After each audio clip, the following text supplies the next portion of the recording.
A frontline worker may have to support child survivors of violence, including unaccompanied and separated children. Additional expertise is required for this. We must take into account that children have fewer tools than adults to understand that they have experienced something dangerous or criminal.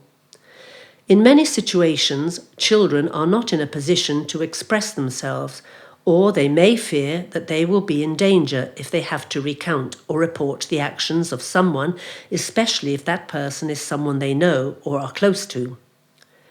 Due to their particular vulnerability, children are at greater risk of being subjected to coercion, abuse, or exploitation.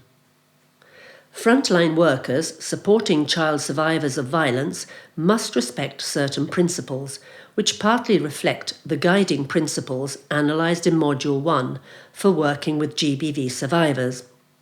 These principles are: acting in the best interests of the child, ensuring safety, ensuring confidentiality, involving the child in decision-making, and treating each child fairly and without discrimination.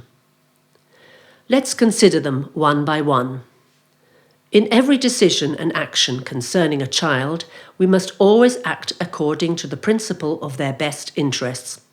This means, first and foremost, guaranteeing their physical and emotional safety, therefore their well-being, throughout the entire support process. In some cases, it may be unclear how to act in the best interests of the child. When a frontline worker does not know how to proceed in a given situation, they should tell the child that they will ask for help from another member of the team who has more experience on how to proceed. The physical and emotional safety of a child is the overriding priority at every step of the process. It is crucial to ensure that children are safe in the places where they live, study, and play.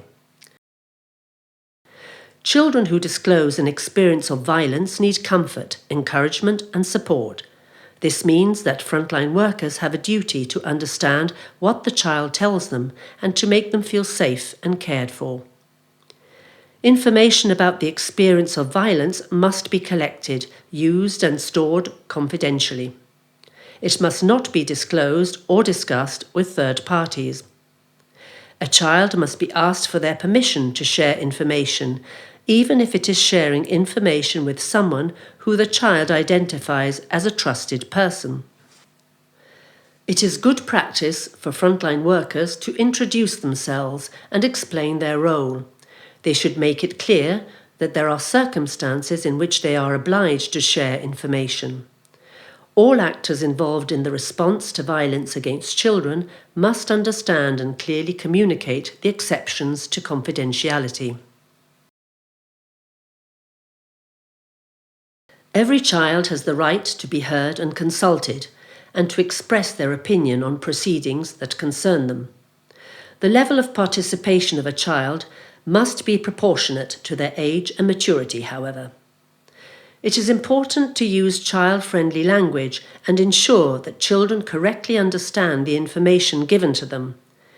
Cultural consideration is important as well, and qualified cultural linguistic mediators should be used when appropriate. Each child also has unique capacities and resources to overcome what has happened. We must avoid treating children who have experienced violence as if they are helpless subjects.